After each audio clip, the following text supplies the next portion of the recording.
Un samedi après-midi dans le quartier Gare de l'Est, François Ndolo, photographe congolais de 51 ans, découvre l'église Saint-Laurent.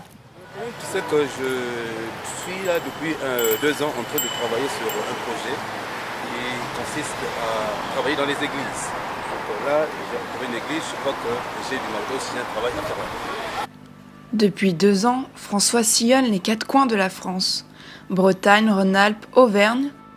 Il ne néglige aucune église et se pose toujours la même question. Le constat, c'est que ce soit le jour du dimanche, c'est qu'un jour où les chrétiens sont censés être à l'église, les portes sont toujours verrouillées.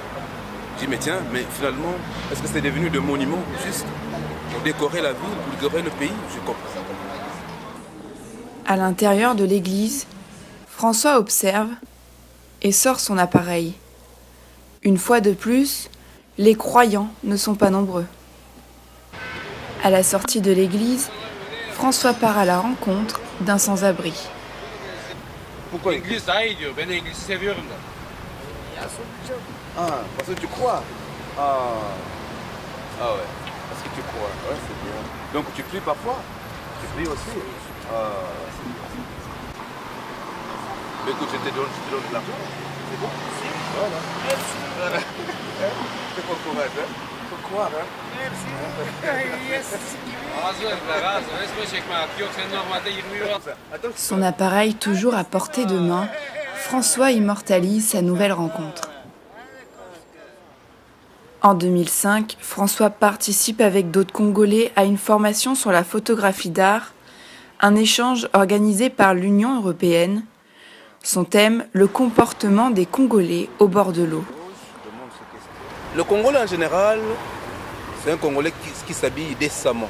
Donc l'unique lieu où les Congolais partent se défouler, c'est au bord de la mer, à la côte. Donc finalement, quand tu arrives au niveau de la côte à Pointe-Noire, tu ne les reconnais plus. 2 ans plus tard, François est invité pour la première biennale à Paris. Kay Branly avait choisi 6 de mes images qui étaient exposées en grand format au bord de la Seine, à côté de la Tour Eiffel. En plein succès, François est rattrapé par le contexte politique au Congo. L'une des régions qui est proche de Brazzaville, c'est la région du Pôle. Dans cette région, il y a un rebelle qu'on appelle Pasteur Ntumi et qui a derrière lui des miliciens. Et il y a un de nos collègues qui avait travaillé sur la milice, effectivement, qui est en train de manier les armes. Et ce travail était exposé au CCF de Brazzaville. Le photographe qui avait réalisé ces photos-là, des miliciens, était obligé de fuir déjà le Congo pendant que nous étions encore là-bas.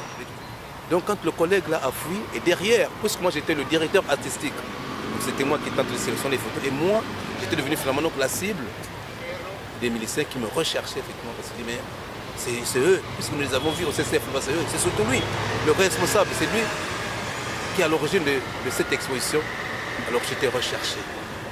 Et ma famille était menacée, violée même. Mon épouse était violée, ma première fille était violée. Et j'avais déjà une maison à moi que j'avais construite. Cette maison a été cassée. C'est à mon absence, pendant que moi j'étais en France pour venir exposer. Étant en insécurité, je ne peux plus repartir. Voilà, c'est ce qui a fait que je suis demeuré et voilà, jusqu'à faire que ma famille me rejoigne ici en France. Réfugié politique depuis 2009 en France, François n'a pas pu dire adieu à son pays d'origine. Je ne peux plus repartir, heureusement. Voilà. C'est quand même mon pays. Comment mon pays à moi, je deviens comme un étranger, je ne peux plus alors y aller, c'est pas normal. C'est pas normal, voilà. Donc ça ne peut me faire mal. Avec sa femme et ses 4 enfants, François s'est accommodé à sa nouvelle vie en France. Loin du Congo, il n'en perd pas moins sa passion, véritable lien entre les 2 pays, la photographie.